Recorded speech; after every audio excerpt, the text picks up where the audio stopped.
All right, Shalom. First and foremost, giving all praise, glory, and honor that's due to Yahweh, Bahashem, Yahweh Shai, Bahashem, Rachah, HaKodash. Double honor to the elders and apostles of Great Millstone who were well. Peace and blessings to the 144,000 and the hopeful elect. Shalom, Barakatham. We're going to listen to a little bit of a video from Clayton Morris of the show Redacted. Okay, and this is going to be basically unequivocal proof that finances and the US dollar is dead. All right, it has been for some time, but they've been able to do some weekend at Bernie's witchcraft to keep it along, and all the while weaponizing it. All right, we're gonna listen, okay, a little bit, and then you'll see how this plays into prophecy. I'll get a few precepts. The Lord said that money is not gonna be an escape against things. Okay, the money is not gonna help you. Okay, but let's listen. All right, let's see if this will play. Happen and United States dominance. Something huge is about to happen, and United States dominance is on the line right now. While most of the United States is focused on our election just 23 days away, something huge is happening where the global world order is being rearranged right before our eyes right now. And Washington, D.C. is desperately trying to hold on to power.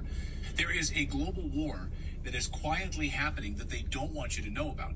Guys, this is as big as it gets for world power and U.S. dollar dominance and the failure of this Biden administration. So you better pay attention to what's happening. So there are a number of huge news developments that we need to cover today, which have massive implications for Western powers. And I'm going to show you something very troubling that NATO just did, which no mainstream media are covering, by the way. It's very concerning. But first, let's start with what's happening in Russia in just 9 days from now. A global showdown that is unprecedented in its scale and its implications. A titanic struggle is about to unfold between NATO and the BRICS nations. The timing, by the way, is set on purpose right before the United States election. It's a clear message from Putin and China that American dominance is coming to an end. This clash will officially kick off at the eagerly anticipated BRICS summit in Kazan, Russia on October 22nd. Now, while the mainstream media might be busy pushing distractions, we are here to break down what's going on right now, what's truly at stake. A global battle over resources, the unraveling of the U.S. dollar's dominance, the sort of fighting to hang on from NATO, and the potential shift for a seismic shift in global power dynamics right now. Now, you might be asking, why all the fuss about this summit? This isn't just any summit. This is the equivalent right now of the Bretton Woods Conference after World War II, which gave American dollar reserve currency status around the world. This BRICS summit represents the death of the Bretton Woods Conference and the end of U.S. dollar dominance. Donald Trump said this is going to be worse than losing a war. Our country's going to hell, and we're not going to be the big bar. We have power, but it's waning. In fact, it's waning in terms of our currency. And I'm not just talking about the value of our currency. I'm talking about our currency being used throughout the world. You want it to remain. You want the dollar to remain the world's reserve currency. Well, I think it's bigger than losing any war. And Trump is right. Under President Biden, You heard that? So the Bretton Woods Agreement, that's when they all decided that they would use the dollar to underpin, you know, all other currencies in the world for global trade. Now, before that, it was the British pound. Okay, but this agreement basically set the dollar up. Okay, now when the dollar was able to strike the petrodollar deal in the 70s, all right, that really solidified the economic control that America had. All right, but what happened before that was they removed the gold standard from the dollar. Okay, so it went from being underpinned by gold to basically being underpinned by a political relationship between the U.S. and Saudi Arabia. So as long as the U.S. and Saudi Arabia were on good terms, the U.S. dollar would have strength. And as long as Saudi Arabia was the #1 oil producer, then, and everybody wanted that oil, there was a lot of demand for that oil in Saudi Arabia, which there still is, then the U.S. dollar would have a lot of strength. Okay. But what has happened since then? Okay, the Satan, the so-called white man. Okay, he has basically weaponized it, and he's put everybody under some kind of sanction. Okay, and so what he did was, instead of people enjoying the fruits of being able to transact with the dollar, people had a bitter taste in their mouth, man. You know, it's like a really good food or a nice cake that tastes really good going in, but then your stomach just turns inside out on you, man. All right, that's what it's like having the US dollar. Okay, and eventually people are gonna say, I don't give a damn how good it tastes. The after effects of it are no bueno, meaning Esau came in and he abused people, man, economically, and he threatened them with the military. All right, so the trade with Saudi Arabia was that the US would give them military security and in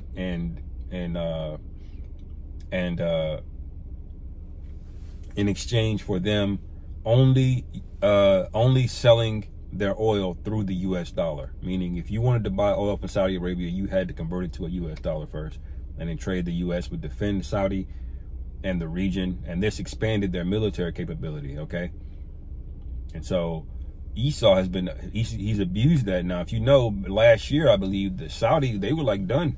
They're transacting with other nations now. That happened last year. So the petrodollar deal, that strength of the dollar, that went away. And now they're taking about the Bretton Woods Agreement, which is what made it legally the global reserve currency. Now that's about to be undermined, I should say. Why? Because of BRICS. I'll let them finish, and then we'll get a precept. Kamala Harris, the BRICS nations have massively accelerated their size and scope. On October 22nd, the BRICS countries, comprised of Brazil, Russia, India, China, and South Africa as its leaders, now expanding to include Egypt, Ethiopia, Iran, and the UAE. It now represents a staggering 35.6% of global GDP by purchasing power parity and 45% of the world's population. Iran has joined BRICS. At the same time, nutjobs in Washington, D.C. want to go to war with Iran to help Israel. I've been saying for 6 months now, hit Iran. They have oil fields out in the open. They have the Revolutionary Guard headquarters you can see from space. Blow it off the map. You see how this is lining up? Russia and China backing Iran? How do you think this is going to go? This grouping is now a significant counterbalance to Western economic and geopolitical hegemony, strength in numbers. But where does the real power come from? It comes from the resources. And that's exactly what this conference is all about. Putin is now setting his sights on resource-rich regions around the world, from the lithium plains of South America to uranium fields in Africa, and of course the ever-vital oil and gas reserves. Energy resources are at the heart of this brewing conflict right now, but no one's really talking about it. The United States right now is set to double its electricity usage because of AI. And guess what? We get almost all of our uranium from Russia, all of our enriched uranium from Russia. What happens when Putin stops sending any to us? Game over. As you know, the surge for lithium, copper, and other critical minerals right now is really what's driving this covert global war. Now imagine if the BRICS nations cornered these markets. Western supply chains, especially those in tech and renewable energies, could face cataclysmic disruptions. We heard right from Senator Lindsey Graham's own mouth that the reason we're even in Ukraine is because of all of the minerals there. They're sitting on $1 trillion worth of minerals that could be good to our economy. So I want to keep helping our friends in Ukraine. We can win this. They need our help. That's right. We're literally stealing their minerals. So the United States and NATO allies might find themselves scrambling to secure lesser alternative sources as the energy balance tilts towards BRICS. And of course, we now have confirmation that Hurricane Helene that struck western North Carolina struck an area with massive lithium deposits. Lithium that the United States government desperately needs. It was right under their feet. It is very curious how a hurricane struck in that exact location. Right. So they've turned this demonic pillaging that they're doing all over the earth, the hammer of the earth. They've been stealing resources out of the Congo for lithium, cobalt, nickel, all right, setting up coups in Venezuela, all right, because they have resources, and they've turned on their own people now, okay? People were kind of scratching their head about Lahaina in Hawaii. They were like, oh, no, boy, that's kind of crazy he did that, but look, okay? He did it to them in the Carolinas. Now they suspect because what? Minerals, man. All right. So you can see that this so-called government that you people are trying to vote for that's not gonna work out, man. That's not gonna work out the way that you think. Okay. This is Ezekiel I've been going a minute. Let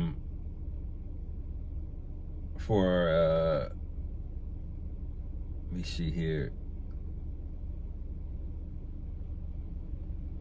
Man, I'm gonna read from verse 12. Ezekiel chapter 7, verse 12. All right, I've been going for a minute. All right, it says, the time is come, the day draweth near. It says, let not the buyer rejoice, nor the seller mourn. All right, for the wrath is upon all the multitude thereof. So nobody should be happy whether you're winning or losing. Nobody should be worried about that right now. Okay, it says, for the seller shall not return to that which is sold, although they were yet alive, for the vision is touching the whole multitude thereof, which shall not return, neither shall any strengthen himself in the iniquity of his life. Okay, so in other words, what it's saying is something much larger is about to happen. Okay, you're worried about the money in the markets. Okay, but money is not going to mean anything. Everybody trying to clamor and save money and do all of this and get a portfolio, that's not gonna matter in the coming days. You'll see why.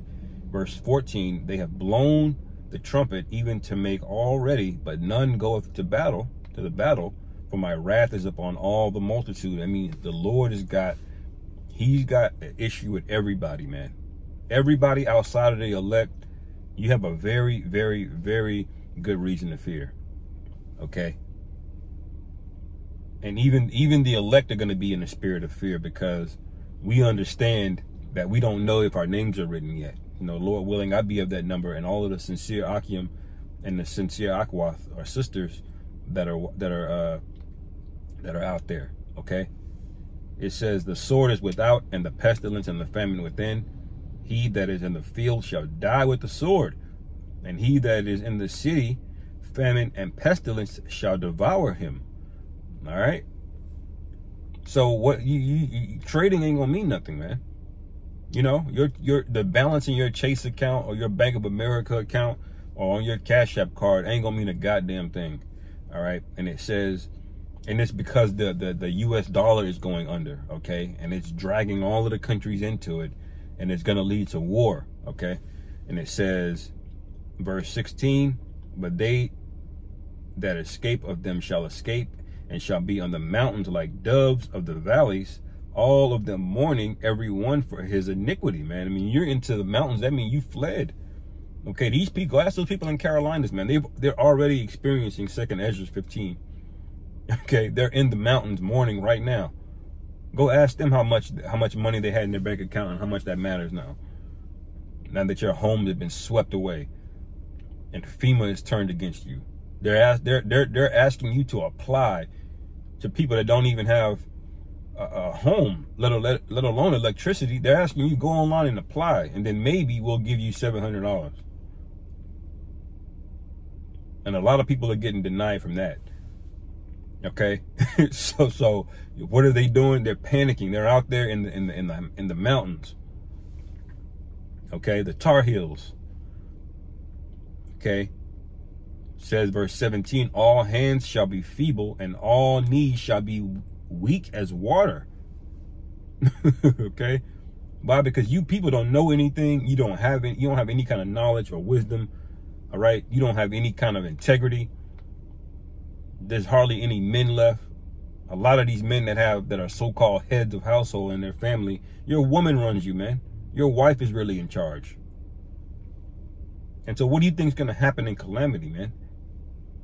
She's not a leader in calamity. I'm telling you that right now. Your woman is not going to get you out of what's coming. Okay. I was watching the video the other day. The elder sent in the chat, man. You know, it was a guy. I think he was with either his mother or his woman. I don't know. But they got in the middle of a tornado and he was crying. They were crying, man. The woman was trying to give him, put it right here, put it right here. He trying to listen to her. What do I do? Going to his woman or his mother or whoever for advice, man. In a tornado? No, man. You're gonna need more than that, okay? And because even the so-called mighty men here are gonna bitch up. That's how bad it's gonna get out here, okay? It says, verse 18, they shall gird themselves with sackcloth, and horror shall cover them, and shame shall be upon all faces, and baldness upon their heads. All right. Why are they going to be ashamed? Because you trusted in the government. You actually thought that nigga was going to save you, man. They had a video of a blacked out helicopter. All right. That that just came down and did what you call a rotor wash. A rotor wash is when they bring the helicopter in very, very close, and the wind from it just blows everything away. It literally did that. It came in close, blew everything away, all of the supplies, and then dipped out, man. Okay, unmarked, an unmarked, blacked out helicopter. Okay, so that shows you what was going on there. You can't really say it, you know, because you know they're you can't, because they're censored. You know, it says verse 19, the main point: they shall cast their silver in the streets. Okay, and their gold shall be removed. Their silver and their gold shall not be able to deliver them in the day of the wrath of the Lord Yahweh. All right. That's the point. So all of this money y'all been chasing, you've been spoiled, man. Okay. The Bretton Woods Agreement set y'all up to take monopoly money, while they took the real assets, the real gold, the real silver is locked up somewhere under guard, man, where your ass can't get to it. Okay. It says they shall not satisfy their souls, neither fill their bowels, because it is the stumbling block of their iniquity. Okay. So you get the days of you coming home and getting a full meal are going to be over with.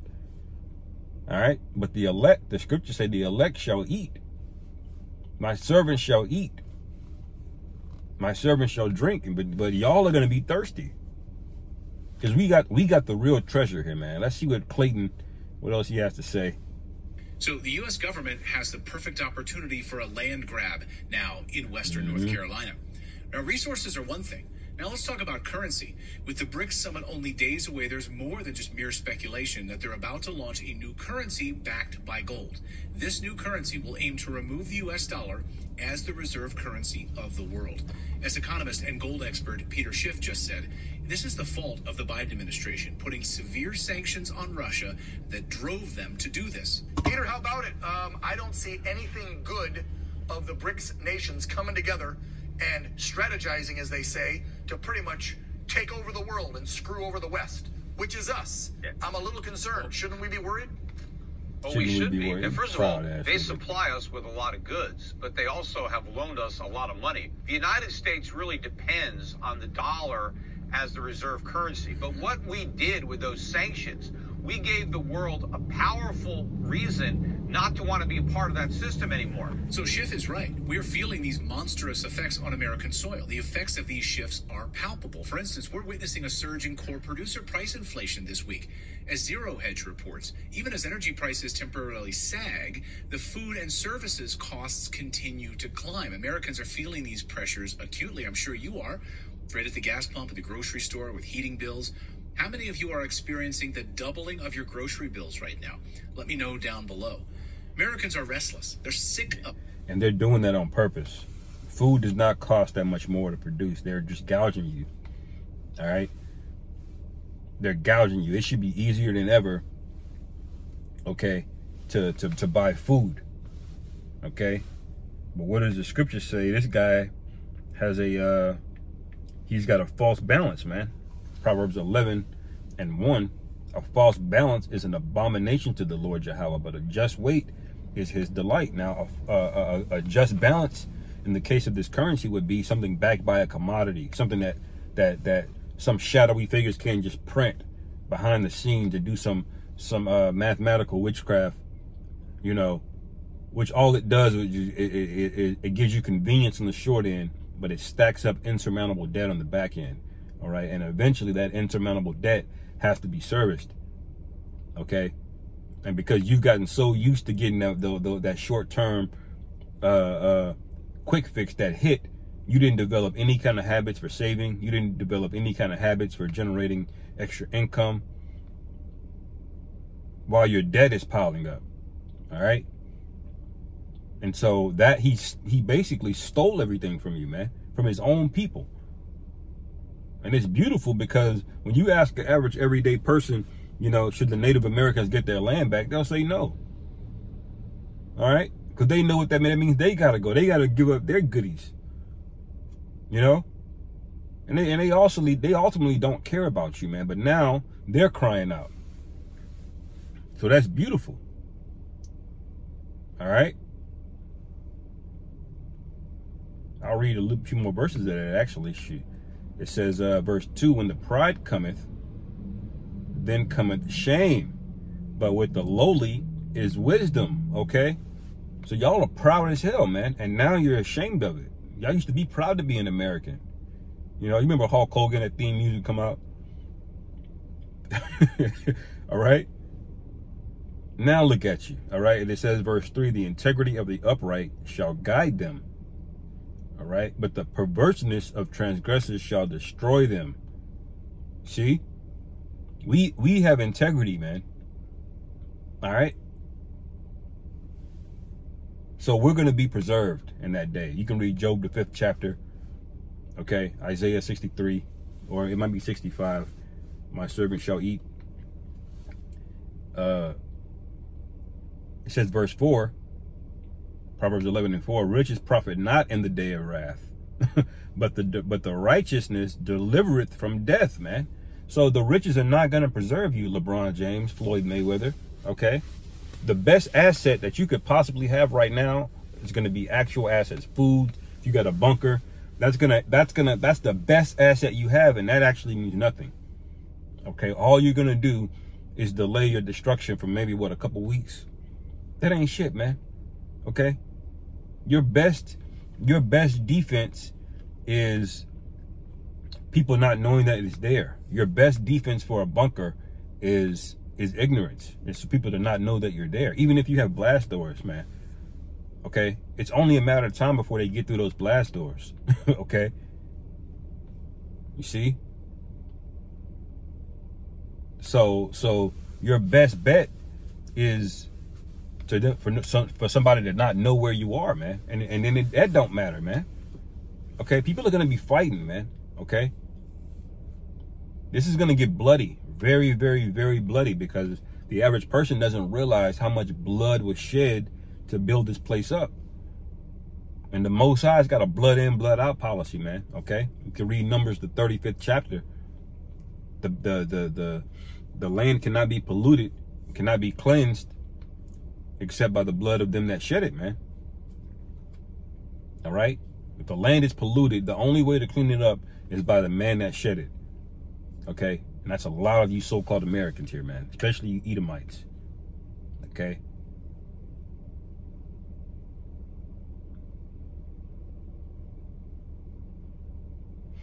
Anyway, listen to a little bit more. Damn, it's just going long. Of this. I'm sick of it. So to understand the full magnitude of what's upcoming, you need to understand how these globalist policies have eroded domestic economic foundations. We've outsourced critical minerals and industries thanks to liberal policies. We've weakened the American workers' competitive edge around the world, and we've offshored all of it. President Trump called this out. He said we must stop globalization. If you want freedom, take pride in your country. Wise leaders always put the good of their own people and their own country first. Trump doesn't realize it, but he's quoting Sirach, the 10th chapter. He's quoting Sirach, the 10th chapter. A wise leader does what? He puts his people above everything, okay? Sirach 10:1, a wise judge will instruct his people, and the government of a prudent man is well ordered. As the judge of the people is himself, so are his officers, and what manner of man that the ruler of the city is, such are all they that dwell therein. An unwise king destroyeth his people, but the prudence of them which are in authority, the city shall be inhabited. Okay, now, has he done that? No. Okay, because the people that run you, they don't give a damn about borders. They don't give a damn. Your stupid ass is in public school pledging allegiance to the flag, all right? Or have your kids doing it, which I grew up with that, okay? Thinking that borders matter. The borders don't matter, man. The people that run this world, they really do run the world. The scriptures call them the hammer of the earth for a reason. All right. So you gotta realize that, man. Okay. And then once you understand what's happening, what's at stake, you'll realize if you're prudent, the only way out is to repent, man. There is no tool. There is no waiting things out. All right. There is no amount of preparation that you can do. Okay. We read that in Ezekiel, the Lord has an issue with all multitudes. The multitude, man, with everybody. So there is no other way. Okay. You got to go through the straight gate. Okay. So the end of the dollar is basically here, and it's happening this week. It looks like, Lord's willing, you know, we're out of here very, very, very, very soon. Lord willing, this is edifying. I'll end it there, Lord willing. You guys were edified. Shalom. On to the next.